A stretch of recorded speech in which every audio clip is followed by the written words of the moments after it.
buckle up, chat. This one is a wild one. I think this may be one of the most car crash interviews I have seen in British politics in all of my years of making content. And by all of them, I mean like 4. So it's well worth sticking around for the whole of this because there are some absolute doozy moments in this. I've watched a couple of them. I've not watched the whole interview in full. So most of this will be my first initial reaction. But I've seen some clips and my God, this goes badly. So this is Torsten Bell, the MP for Swansea West, being interviewed by Victoria Derbyshire from Newsnight around the planned cuts to disability being pushed by the Labour government, and it gets real spicy. Admitted to Newsnight that some people will be worse off after the government announced how it's going to get more benefit recipients into work. There'll be lower universal credit for new claimants, stricter tests for personal independence payments, reduced incapacity benefits for under 22-year-olds. And the government says that will save £5 billion. Charities for disabled people say the impact could be devastating. I spoke to the Department for Work and Pensions Minister Torsten Bell and asked him first who the losers were from today's announcement. Well, there will be some people that lose out from today's announcement. And who are they? Well, I'm coming on to that. We've got a system where our disability benefit, personal independence payment, is seeing 1,000 people a day coming on to it, and that's far higher than was ever intended. So we are having to reduce the eligibility for personal independence payments. So his justification for this is that too many people are claiming it, or too many new people are claiming it, so they want to cut it because they think the numbers are too high, rather than maybe the incidences of things that require PIP are increasing, you know? There's kind of putting the cart before the horse. And also, 1,000 people claim a day, but that's also because 1,000 people are coming of age every day who are part of that cohort, you know? In the same way that, sadly, some of these people are no longer with us every single day. The population ages, new people claim and old people stop claiming over and over and over again. This isn't a real metric which gives you an accurate picture of the level of PIP take-up in the country. And those people will be worse off. But what we're making sure we do is to protect those people, make sure they get more support, both if they're people that are already receiving personal independence payment, but also for those that aren't receiving it in the future. Because So you think they need more support? But you want to take away the payments from PIP. Just don't take it away. Just don't take away their PIP payments. It's not difficult. Because we need to make sure that people have the support, not necessarily just to work, but for daily activities, for volunteering. And at the moment, they get far too little of that. So the current system is writing far too many people off, and we need to put that right. Do you, or do you not think it'll be harder for them to be in a fit state to go to work if the money that they were previously getting to be able to help them with the additional costs of their disability is taken away because the changes to PIP eligibility have become far more strict? Do you think that makes them more able to go to work or less able to go to work? Answers on a postcard. Are you okay with making people worse off? Well, I'm okay with saying this system has to change. Our manifesto said our manifesto... Are you okay with making people worse off? Well, what I need is to deliver a sustainable benefit system. Again, when it comes to personal independence people, well, it is because 1,000 people a day... that wasn't my question. Are you okay with making people worse off? Well, I'm okay with building a sustainable system because if it's not there for people in the long run... And if it means people are worse off, then so be it. No, in the long run, I think this is what will make people better off. More people will be... I wonder if that comports with the things that he used to say about this when he was the chair of the Resolution Foundation think tank that's closely linked to the Labour Party that got him his parachuted seat because there was no election for him to be the prospective parliamentary candidate in his Labour Party seat. Doesn't sound very Welsh now, does he, chat? No, he doesn't. Weird how maybe the Resolution Foundation, who talk about how they hate disabled people being in poverty, and he has done so previously himself in terms of doing talks and in having data that he's produced for the Resolution Foundation showing that disabled people are more likely to be in poverty and they're a big part of the poverty picture. I wonder if that is anything different to what he's saying now. Weird, isn't it? Weird how as soon as they get access to potentially £90,000 a year of public money as an MP salary, all their principles just flutter away out of the window, just blown away by a light breeze. Working and will be able to sustain... I'm really confident the evidence shows that. We published assessments in the recent past showing a 10 percentage point rise in the employment rate for people that are provided with active support. And at the moment, we are writing off millions of people and saying no support, no conversation, no help to work. And that is not a way to run a country. Shall I give you... No one is saying that we shouldn't be helping these people into work. Literally 0 people are saying don't give these people employment support or work coaches or anything like that. Those things in your welfare reform bill and the green paper are good. Just don't take away their fucking PIP. Loads of PIP recipients are already in work because it has no work requirement. So actually, a bunch of the people who currently get PIP will fall out of the workforce because the money they were previously receiving that helped them be in work, they will no longer be receiving because of the strict tightening of the eligibility requirements for PIP, which helps them currently manage their disability to keep them in work, which will take them out of the workforce and lead to a reduction in labour force participation, which you say is your overall goal. The verdict of the think tank that you recently led, the Resolution Foundation. The Health and Disability Green Paper will boost universal credit for up to 4 million families without any health conditions or disability by about £3 a week. That's 43p a day. But these tiny gains are overshadowed by reforms that risk causing major income losses for those who are too ill to work or those who no longer qualify for disability benefits. The number of people claiming PIP will still be rising after these changes, so will the total spending. But people who require it will not get it. That doesn't mean that you're not taking it away from people. You are avoiding the question yet again because you know that it's indefensible. You are just repeating lines that you've been given from the DWP because you are no longer a person with a coherent belief system. You are now a party apparatchik for the Starmer Politburo. You're a obedient dog for Morgan McSweeney's project. It is true that we're tightening the eligibility, so the rate of growth in the number of people claiming PIP will slow. That's absolutely true, and I've been completely straight with you about that. So that means that some people who might have qualified won't. But that won't happen overnight. For those that are already claiming it, they won't be reassessed until the point at which they were meant to be reassessed anyway, and we're consulting on what extra support they need to be given. But people who are defending the status quo are defending a system that is writing off millions as too sick to work when many of them want to work. Stop talking about people who are too sick to work. Has no work requirement. The biggest cuts are what you just talked about in the changing of the eligibility criteria for personal independence payment, which has nothing to do with whether or not you are in work or not, and in fact helps people stay in work because people who are in work still get to claim it. You are redirecting and you are pivoting to talking about those who are too sick to work currently being given the help they need, which should come from the health secretary. It should come from the DHSC, not the DWP, because these are health problems, not welfare problems, you know? To try and cover up the fact that you are deliberately immiserating people who, through no fault of their own, happen to fall outside the new strict and, in my mind, indefensible eligibility criteria for PIP. It's a total pivot. It's a complete pivot. I haven't mentioned young people. Young people under the age of 22 who fall ill in the future will lose support from a huge scaling back of incapacity benefits, so says the Resolution Foundation, leaving them with potentially around £70 a week to live on. What do you think they're going to do?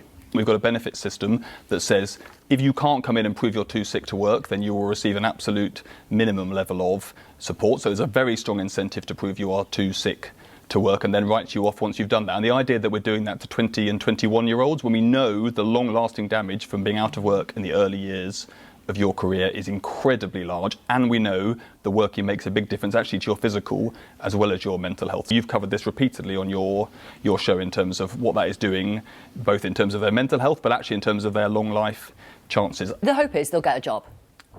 Absolutely, and Yeah. I'm not just saying that. No, it's important to say why can we. There will be a cohort of these people who are genuinely too sick to work, who you are consigning to being burdens upon their families because you refuse to provide them with state support instead, because you believe they just could be in work. Again, this is being done to penny pinch to try and get people who shouldn't be in work into work just because you believe that because of their age it is putting them into a lifetime of welfare, which of course isn't true. The reason why people are more likely to claim disability and incapacity benefits is because the healthcare system has been destroyed by the Conservative government, which the Labour Party at least are doing very small amounts of things to try and fix by reducing the waiting lists. And yet, it doesn't matter what age you are, those people will be claiming welfare for longer because the waiting lists are not going down quick enough. If you want to solve this problem, you have to reduce the waiting list. It's as simple as that. Taking away these people's access to support in terms of both PIP payments and limited capability for work-related activity top-ups within universal credit is only making them less likely to be employable in the long term. We be optimistic about that because programs we can see working, 10 percentage points higher employment rates for where we've put interventions in place. No other country in the G7 has seen their employment rate come down since the pandemic. It is our failure that we must put it right. It is not inevitable that we see these levels of inactivity. Fair enough. But in the meantime, some young people are going to be living on around £70 a week. No, people with significant disabilities will be protected. They will not only will they be protected within the universal credit system, which is the one you're mentioning, but they'll also be able to apply for personal independence payments. So people with significant disabilities, if they are young, if they're currently receiving UC Health, they will continue to receive it. And if they have significant disabilities, they will still be able to apply for personal independence payment. But we are not going to write off 21-year-olds. For those who can't, they'll be living on about 70 quid. We are not going to write off 21-year-olds as unable to work. For those who can't, they'll be living on about £70 a week. Could you live on 70 quid a week? Absolutely not. So why do you expect young people to? We won't. We provide housing benefit as well, and we'll provide personal... Housing benefit barely covers what you actually need to be able to afford to live. Even if we forget the fact that this is just landlord subsidy because we don't have enough council houses, because previous Labour administrations continued the failed policy of right to buy from previous Conservative administrations, and no government has substantially built council housing since the 1970s, the government shouldn't be subsidising shitty landlords. We should be implementing rent controls to make sure that parasites stop not only scrounging money from poor people through extracting rents from them, but also scrounging from the state because they've put up rental value so much that the state has to subsidise people who couldn't afford to rent otherwise because landlords are too greedy. We could be doing rent caps, but oh no, we have too many landlords on the Labour benches like slumlord Jazz Athwal, so we can't interfere with the profits of the landlord class, can we? No, we're going to still shovel money from housing benefit that isn't even enough to cover these extortionate rents. Actually, in reality, it will be less than £70 a week because they'll still have to put money in on top of their housing benefit to be able to pay for the extortionate rents that your government refuses to cap.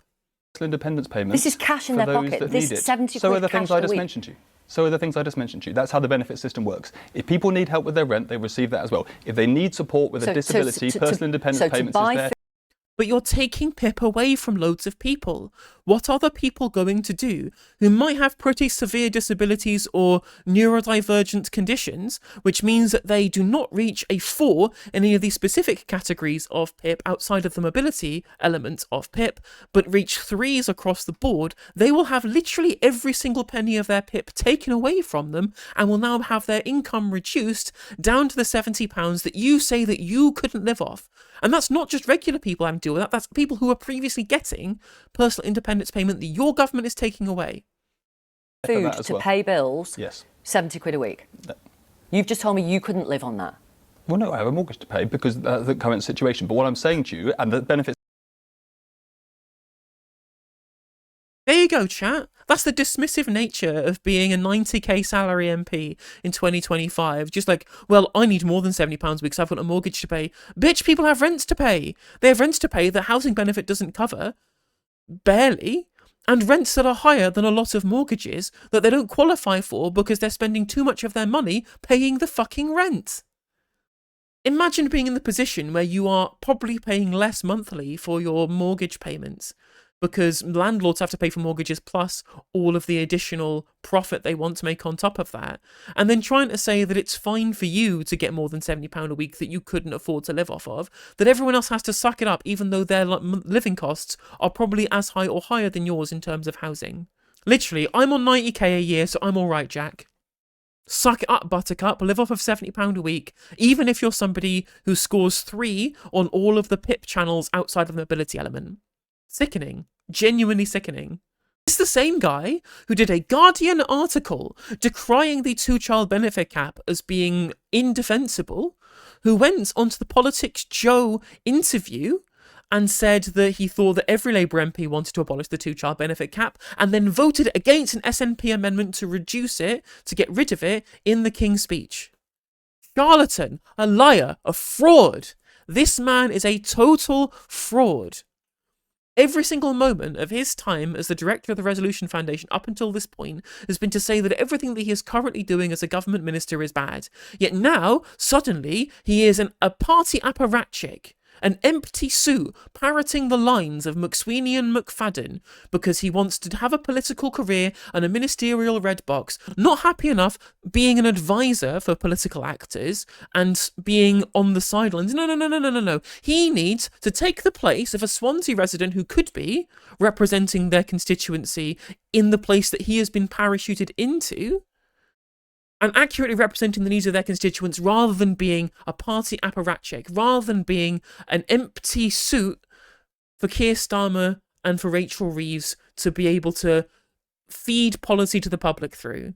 The system exists to provide housing benefit support for young people as well. But what I'm saying to you is the current system is a disaster for those young people. And, you know, it's all well and good to say you don't like every aspect of these changes, but what you are defending is a Tory system. I'm not defending anything. No, but I'm asking you questions about your absolutely, plans. and that's your job. But I sat in the chamber today and heard people say I'm worried about this aspect of the change, but there's not enough focus on the disaster that is happening in our country today. We are seeing much faster growth in claims for disability benefits than we are seeing actual levels of disability, particularly for young people. Liz Kendall said in the Commons today, I'm so looking forward to people like this to lose their seats at the next election. My God, you know, it'll be terrible that it'll be a Reform MP almost certainly in Wales, which is where his seat is in Swansea West, right? But it will be so satisfying to see these people with no connection to a community, no belief in the Labour movement, no belief in Labour policy, only being there because they've been parachuted in by people who they have political connections to, getting thrown out of Parliament, getting sent back to the dole queue where they fucking belong.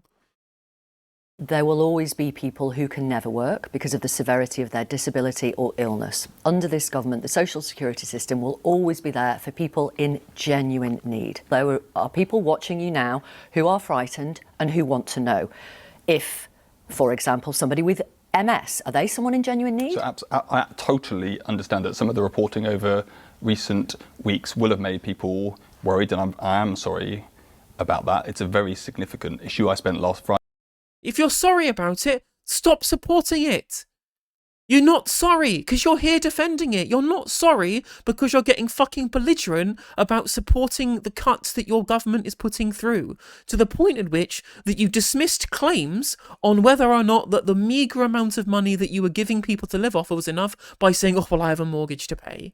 You're not sorry. If you were sorry, you would turn around, walk out and tell this Kendall to go shove it. But you're not. You're here defending this shit in public.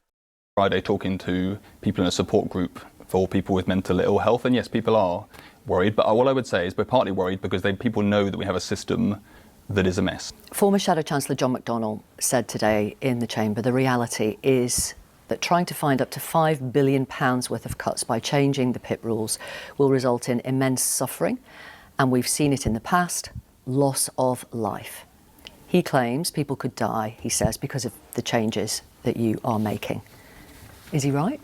I've said this gently to John and to others, that they are defending a Tory benefit system that writes off... Literally, his argument and response to John McDonnell saying that you shouldn't take money away from impoverished disabled people is to say, well, you're defending a Tory system that was too generous. That's it. That's his point. His point is saying that the Tories were too generous to these people, and that's what you're defending. Blue team bad, red team good. That's his position on this. Even when it is taking money away from the disabled. What a despicable human being he is. Millions as unable to work, that has failed and is driving up the number of people who are out of work and receiving benefits and not driving down the level of political malfeasance that it takes to look at a genuine Tory failure that has created this mess, which is the Tory failure on the healthcare sector, on the NHS, which is the patient zero, if you'll pardon the expression, for the levels of mental and physical ill health in this country due to ballooning waiting lists and shredded investment and capital spending in frontline NHS provision and inventory throughout the austerity period, the real reason we have such a level of worklessness in this country. And to try and imply that that is not the fault of NHS cuts, as instead the fault of Tory welfare cuts not going far enough, is shameful. It is not just politically ignorant, it is fucking shameful. Absolutely indefensible. It shames the Labour movement. It shames every trade union who supports this political party. It shames everybody who voted Labour at the last election in the promise of there being change with Labour, because all we're getting is change for the worse. Disability, poverty rates, and we're about changing the country. We stood on a manifesto to deliver change. You didn't say in your manifesto you'd be cutting disability and health-related benefits. We absolutely said in our manifesto that we needed to reform the Tory benefits. Look how angry he's getting at the basic suggestion that they lied about their intentions on welfare reform in the manifesto, which is fucking true. They said they were going to support the disabled in their manifesto, and all they're doing is slashing support for the disabled. And to see him get angry at that being questioned shows you how much of a bellend this guy is. I'm so angry. This guy's attitude is beyond the fucking pale. Genuinely beyond the pale. Quoting from the manifesto, thank you, Ben. Labour is committed to reviewing universal credit so that it makes work pay and tackles poverty. We want to end mass dependence on emergency food parcel, which is a moral scar in our society. I don't think that taking away PIP from disabled people who are both in and out of work, remember, both of these sectors of society, both in work and out of work PIP claimants who need that money to be able to deal with the extra costs that their disability puts them in, which will increase the levels of poverty. That's what that will do. That is the opposite of the manifesto pledge. Editing no justice here. I just had another look through the manifesto and found this lovely statement that says Labour is committed to championing the rights of disabled people and to the principle of working with them so that their views and voices will be at the heart of all we do. I don't know about you, but I feel like slashing PIP for millions of disabled people is not working with them and having their views and voices at the heart of all we do. Just a thought. It is quite frankly a violation of their manifesto pledge. It's a violation of the fact that Keir Starmer said he'd abolish universal credit in his fucking pitch to voters in the leadership election in 2020. What a surprise that Keir Starmer, the liar, has a Politburo full of liars who parachuted MPs who are also fucking liars. What a surprise. Who appoint ministers who are liars, who put out statements that are full of lies, who do nothing but lie every single time that they open their fucking mouths, or put pen to paper, or write any statement online. A litany of lies from start to finish, from 2020 until today, and almost certainly until the next parliament, just a pack of lies to the public.